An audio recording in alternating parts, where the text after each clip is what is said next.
Free చూడండి, మోటు పత్లు యొక్క స్నేహం పూర్తిగా ఉచితం కేవలం జియో సినిమాలో.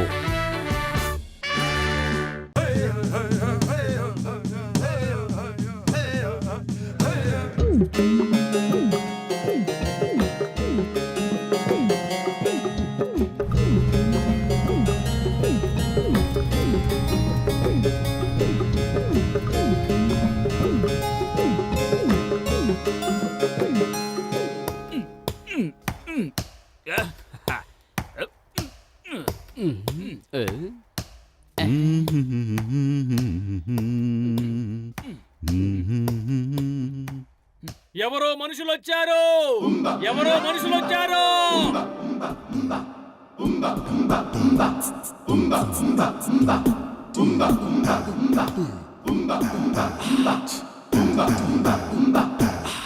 ఒకడు బట్ట తలేసుకుని బాణ పొట్టేసుకుని గుండ్రంగా ఉన్నాడు. గుండ్రటి మొహం, నిమ్మకాయలు నిలబెట్టడానికి అన్నట్టు పైకి ఉన్న మీసాలు, తల మీద వెంట్రుకలు లేవు కానీ తల పక్క భాగాల్లో మాత్రం వెంట్రుకలున్నాయి. ఎర్రని కుర్తా పైన నేతాజీ సాధువులు వేసుకున్నట్టు పచ్చని పైజామా, కాళ్ళకి చెప్పులు ఉన్నాయి. పతులు క్యాంపుకు వచ్చేసాం. ఇప్పుడు ఫైర్ కూడా వెలిగిద్దాం. అలాగే రా. క్యాంప్ ఫైర్ వెలిగించడంలో నాకు 20 ఏళ్ల అనుభవం ఉంది. అయ్యమ్మా గసీటారాం, చూడు ఫైర్ లో కట్టలే మండిస్తారు, నీలాంటి వాళ్ళని వేసి మండించలేరు. మహారాజు గారు వర్ధిల్లాలి, మహారాజు గారు వర్ధిల్లాలి, మహారాజు గారు వర్ధిల్లాలి, మహారాజు గారు వచ్చేశారు. ఈయనే మన మహారాజు గారు. ఈయన మన అందరికీ ఈ రోజు దర్శనమిచ్చారు. మహారాజా, మేము మీకోసం ఎన్నో సంవత్సరాల నుంచి ఎదురు చూస్తున్నాం. మేము మీ విగ్రహాన్ని చేసుకుని మీ పేరుతో రాజ్యాన్ని నడిపించుకుంటున్నాం. అయ్యమ్మా, ఈ మోటు ఎప్పుడు మహారాజయ్యాడు?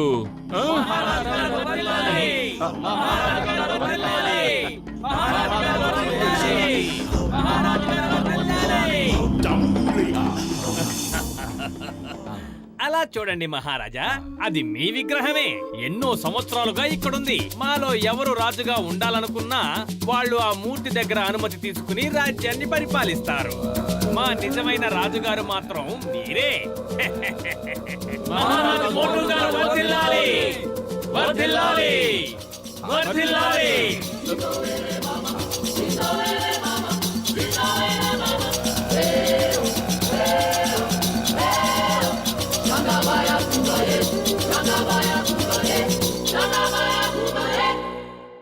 వాహ్, విలాసవంతమైన జీవితం అంటే ఇది. ఇక చాలు, ఇప్పుడు వీళ్ళకి సమోసాలు చేయటం నేర్పించండి. ఇక ఇక్కడి నుంచి ఎక్కడికి వెళ్ళను. మహారాజా, మీరు నాగరాజుతో యుద్ధం చేసి ఆయన్ని ఓడించి తిరిగొచ్చినప్పుడు మీకు స్వాగత సత్కారాలతో పెద్ద ఉత్సవమే జరిపిస్తాం. నాగరాజుతో యుద్ధమా? అంటే ఏమిటి మీ ఉద్దేశం? అవును మహారాజా, మా శాస్త్రాల్లో ఏం రాసిందంటే మా మహారాజు గారు నాగరాజు నుంచి మమ్మల్ని కాపాడతారని. ఈ రోజు మీరు నాగరాజుతో యుద్ధం చేయాలి. నేను నాగరాజు నుంచి కాపాడుతానా? అవును మహారాజా, ప్రజల్ని కాపాడవే మహారాజు గారి యొక్క బాధ్యత కదా. మహారాజా, ఇక్కడ మా రివాజ్ ఏంటంటే మహారాజు గారిని నాగరాజు దగ్గరికి తీసుకువెళ్తాం. అప్పుడు నాగరాజు మహారాజుని తనతో పాటు తీసుకెళ్తాడు. ఎక్కడికి తీసుకెళ్తాడు? అది మాకు కూడా తెలీదు. ఎప్పుడు అడిగే అవకాశం కూడా రాలేదు. ఎందుకంటే ఏ రాజు ఇప్పటి వరకు ప్రాణాలతో తిరిగి రాలేదు. ప్రాణాలు కాపాడుకోవాలంటే పారిపోదాం. అరే, ఈ అడవి వాళ్ళు నన్ను మహారాజు మహారాజు అంటూ నాగరాజుకి డిన్నర్ చేయబోతున్నారు. ఇలా చూడండి, you are under arrest. అందరూ వచ్చి లైన్ లో నుంచోండి, లేదంటే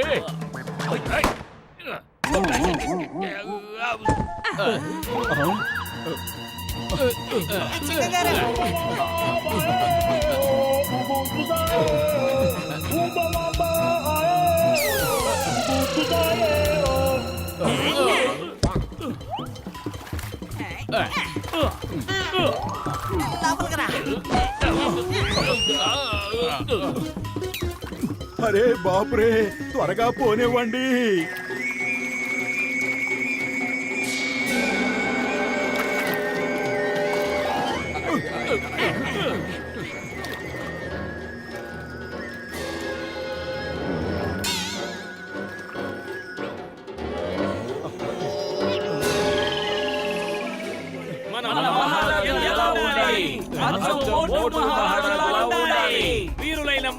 మహారాజుకు జయము జయము.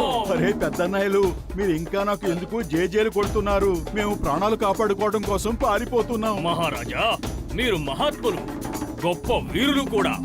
నాగరాజు గుహ ఇక్కడే ఉంది. మేం ప్రతి మహారాజుని బంధించి ఇక్కడికి తేవలసి వచ్చేది, కానీ మీరు స్వయంగానే వచ్చేశారు. మన మహారాజు ఎలా ఉండాలి? అచ్చం మోటులా ఉండాలి.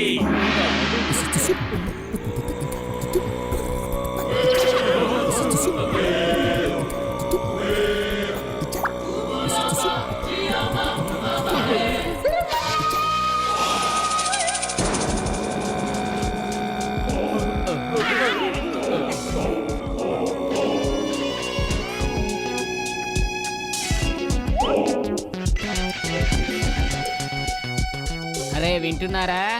నాగరాజు గారు అడుగుతున్నారు ఈ రోజు మెనూలో ఆయన కోసం ఏం తీసుకొచ్చారు. చూడండి.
అయితే ఈ రోజు మెన్యూలో ఉన్నది నువ్వా? నాకు బాగా ఆకలేస్తోంది. లేదు లేదు నాగరాజు గారు, అది ఇతను కాదు, నేను. కానీ కిరీటం అతని తలపైనే ఉంది కదా.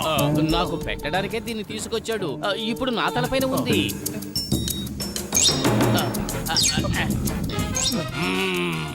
మీరిద్దరూ చాలా మంచి స్నేహితులనిపిస్తోంది. ఓకే, పర్వాలేదు, ఇద్దరూ రండి. నేను ఇద్దరిని తినేస్తాను. ఒక్కరికి ఇంకొకరు ఫ్రీ.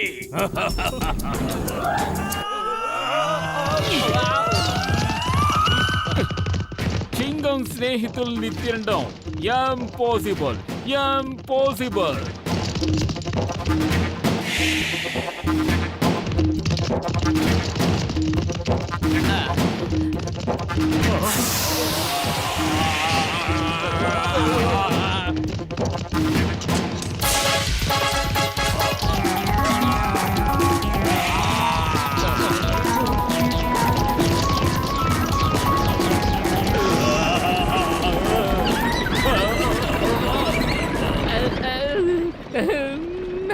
నన్ను చంపేస్తున్నారు. ఈ రోజు ఉదయం లేచి ఎవరు మొహం చూసానో అర్థం కావడం లేదు. మారిపోతాను.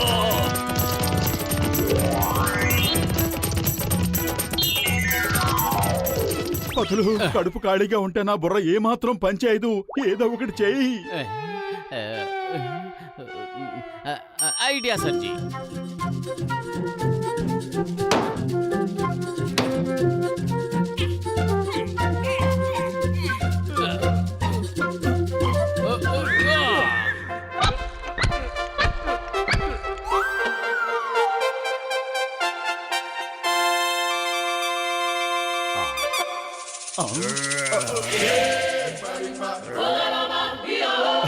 చూడన్నయ్య, నువ్వు తినాలనుకుంటే మా అందరినీ కలిపి తిను. లేదంటే నువ్వు ఎక్కడి నుంచి వచ్చావో అక్కడికే వెళ్ళిపో. ఓ అలాగంటారా? మీ అందరినీ తినడానికి నాకు ఎలాంటి అబ్జెక్షన్ లేదు.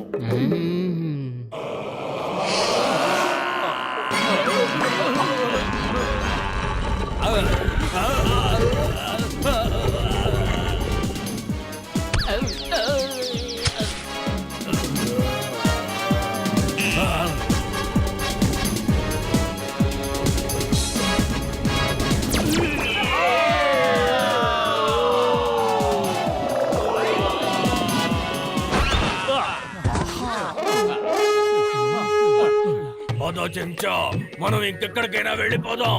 ఖచ్చితంగా ఇక మనం ఇక్కడ ఉండలేం. పోదో.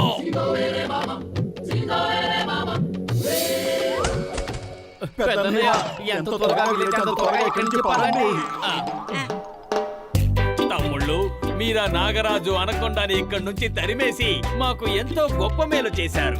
ఆ దుర్మార్గుడు నెలకొకసారి మాలో ఒకరిని తినేస్తున్నాడు. అందుకే ఎవరైనా బయట వాళ్ళు వచ్చినప్పుడు వాళ్ళని పట్టుకుని నాగరాజు దగ్గరికి తీసుకెళ్లే వాళ్ళం, మా వాళ్ళని రక్షించుకోవడానికి. మీరు ఆ దుర్మార్గపు సర్పం నుంచి మా అందరినీ కాపాడారు. మీరు నిజంగానే మా మహారాజు. ఓకే స్నేహితులారా, ఏం జరిగిందో అదంతా మర్చిపోండి. మేము మిమ్మల్ని మళ్ళీ కలుస్తాం. ఓకే, మా తరఫు నుంచి ఒక చిన్న బహుమతి అందుకోండి.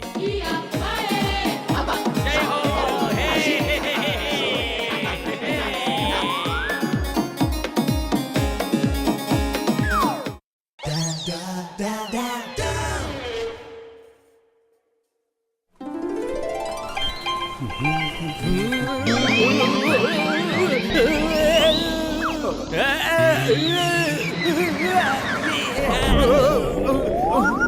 అరే, రోడ్డు మీద చూసుకుని ఎలా నడవాలో తెలియటం లేదా? ఇలా మనుషుల మీద పడుతూ వెళ్తున్నావు. నేను కావాలని వచ్చి నీ మీద పడలేదు, పరిస్థితుల వల్ల అలా జరిగింది. ఇది చాలా మంచి జోకు. తప్పు నువ్వు చేసి పరిస్థితుల మీద నేరం వేస్తున్నావా? సిగ్గులేదా నీకు? అఫ్కోర్స్ సిగ్గు వేస్తుంది, కానీ దానంతట అదే మళ్ళీ తిరిగి వెళ్ళిపోతుంది. ఎందుకంటే ఇదంతా దానంతట అదే జరిగిపోతుంది. అరే, ఆ విధంగా ఎలా జరుగుతుంది? నువ్వు సరిగ్గా రోడ్డును చూసుకుని నడిస్తే ఈ విధంగా జరగదు. అలాగా అయితే ఓ పని చేద్దాం. నువ్వు అస్సలు తడబడకుండా నడిచి వెళ్ళు, నేను చూస్తాను. నేను ఒక ఏలియన్ని. మా ప్లానెట్ లో నేను అందరినీ ఆట పట్టిస్తుంటాను. అందువల్లే నేను ఇలా తడబడుతూ ఉండాలని శిక్ష విధించారు. ఇప్పుడు నాకు వేసిన శిక్షని నీకు ట్రాన్స్ఫర్ చేస్తున్నాను. అరే, అనవసరంగా బురదలో కాలు పెట్టినట్టున్నానే. నేను తడబడ్డం చూసి నవ్వావు కదా, ఇప్పుడు నువ్వే తడబడుతూ నవ్వుకో. చూస్తాను ఇక నువ్వు ఎలా నవ్వుతావో. నా దృష్టి ఇక నుంచి నీ మీదే ఉంటుంది.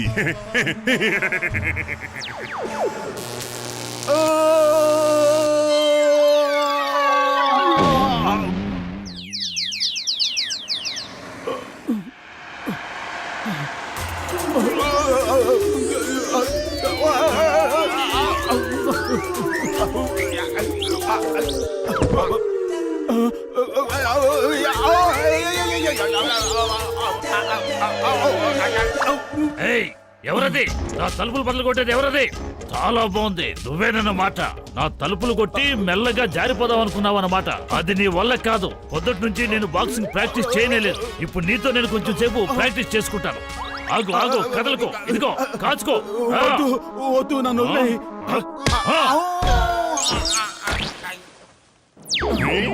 ఇప్పుడు నీకు నవ్వు రావడం లేదా? నువ్వు రోడ్డు చూసి నడవలేవా ఏంటి? ఒక మంచి పక్కింటివాడిగా ఉండడం నీకేమైనా తెలుస్తోందా? ఎప్పుడు చూసినా కొట్టడం తిట్టడమే. బాగా కండలు పెంచిన వీరుడిలా ఉన్నావు కదా. అసలు న్యాయంగా చెప్పాలంటే ఈ చుట్టుపక్కల వాళ్ళందరినీ నువ్వే రక్షించి కాపాడాలి. ఓ క్షమించు.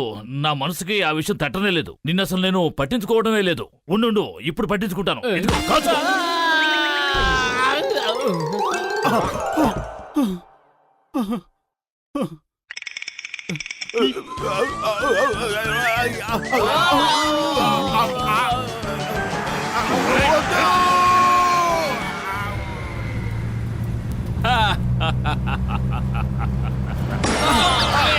అరే చింగం సార్, మీకేం దెబ్బలు తగలలేదు కదా?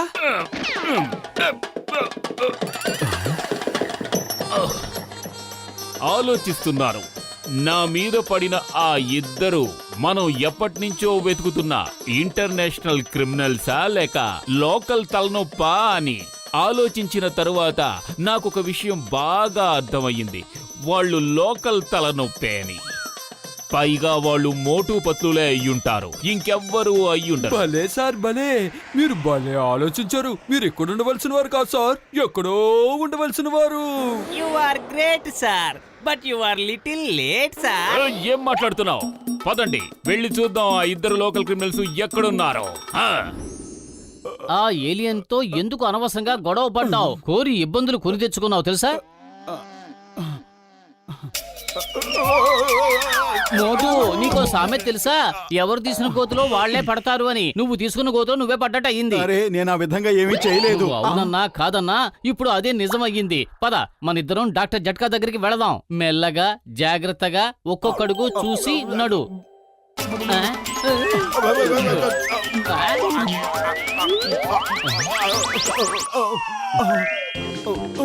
Good idea. బ్యాలెన్స్ చేయి. స్కేటింగ్ చేస్తున్నాను అనుకుని రోడ్లు అలాగే నెమ్మదిగా స్కేటింగ్ చేసుకుంటూ వచ్చాయి.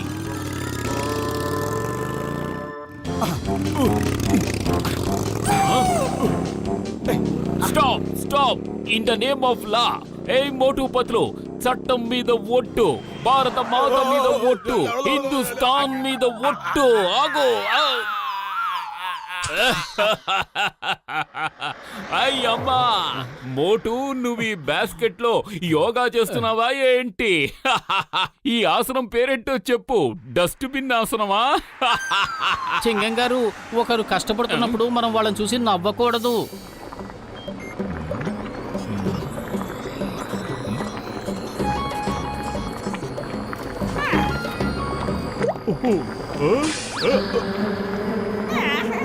పెద్దన్నయ్య,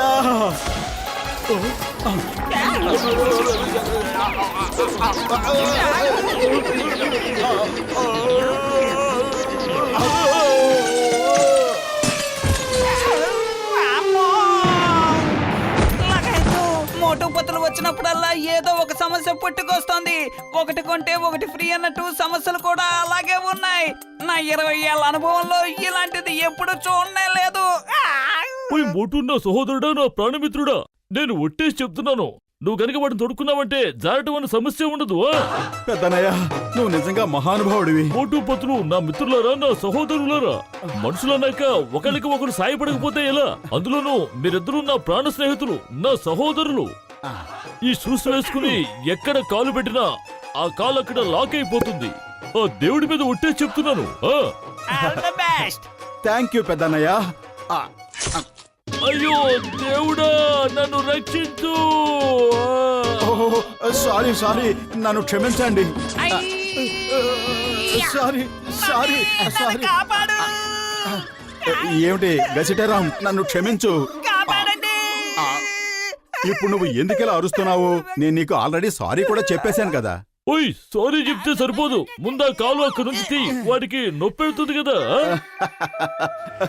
బై మిస్టేక్, తప్పు జరిగిపోయింది. అడ్వాన్స్ గానే సారీ అడుగుతున్నాను. ఎందుకంటే ఇలాంటి తప్పు మళ్ళీ జరిగే అవకాశం ఉంది కదా, అందుకు. ఇలాంటి తప్పు మళ్ళీ చేస్తావా?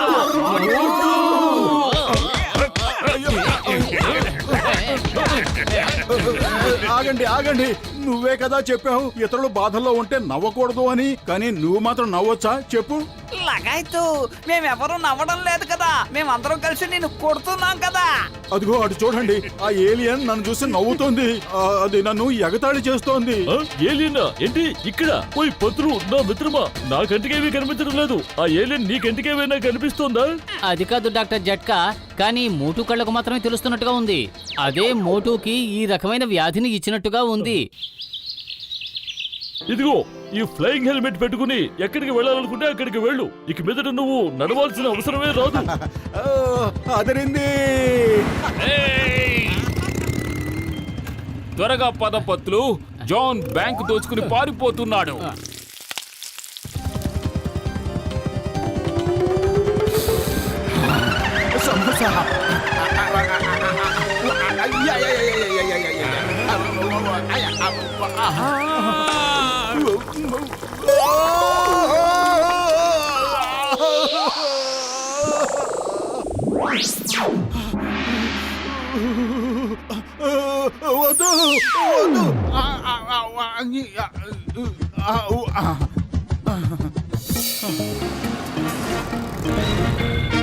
The name is చింగం. చింగం చేతిలోంచి తప్పించుకోవడం ఇంపాసిబుల్. చెప్పారుగా ఇంపాసిబుల్. ఆగు జాన్, నేను నిన్ను వదిలిపెట్టను. చట్టం మీద ఒట్టు. ఆగు.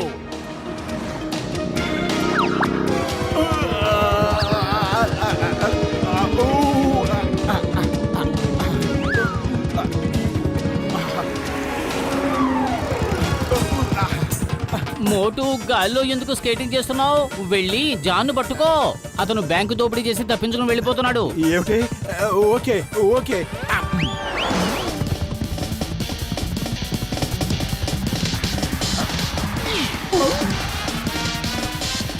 అక్కడే ఆగు జాన్. జాన్!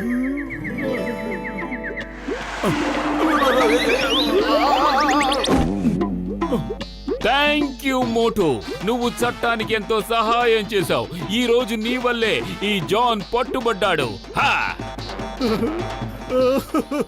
అరే అన్నా, ఏలియన్ అన్నా, ఒక్కసారి కిందకి రా. సారీ, మూర్ఖంగా నేను నిన్ను ఎగతాళి చేశాను. దయచేసి క్షమించు. నువ్వు మనస్ఫూర్తిగా సారీ చెప్పావు కాబట్టి నేను నిన్ను క్షమించేశాను. ఏలియన్ అన్నా, నాకు బుద్ధొచ్చింది. ఇక నుంచి నేను ఎవరిని ఎగతాళి చెయ్యను. అలాగే నాకు తెలిసొచ్చింది ఎప్పుడు ఓటమిని ఒప్పుకోకూడదు అని. నువ్వు మళ్ళీ మామూలుగా నడవాలని ఒక్క రోజులో ఎన్ని ప్రయత్నాలు చేశావు, కానీ నేను మాత్రం అంతా అయిపోయింది అనుకున్నాను. ఇక నేను కూడా ప్రయత్నిస్తాను, ఎందుకంటే నాకు ఈ శిక్ష నుంచి విడుదల లభిస్తుంది. ప్రయత్నిస్తే సాధ్యం కానిదంటూ ఏదీ లేదు, అలాగే ఓటమనేదే ఉండదు కూడా. అయ్యమ్మా మోటు, నువ్వు ఎవరితో మాట్లాడుతున్నావు? చెంగం గారు, ఇది చాలా పెద్ద కథ. అయితే క్లుప్తంగా చెప్పు. చట్టం మీద ఓట్టు. ఓకే ఓకే, రండి మనం ఎప్పుడు కూర్చునే టీ కొట్లో కూర్చుని వివరంగా చెప్తాను. ఒక 20-25 సమోసాలు తింటేనే గాని కథనే మీకు వివరంగా నేను చెప్పలేను. పదండి.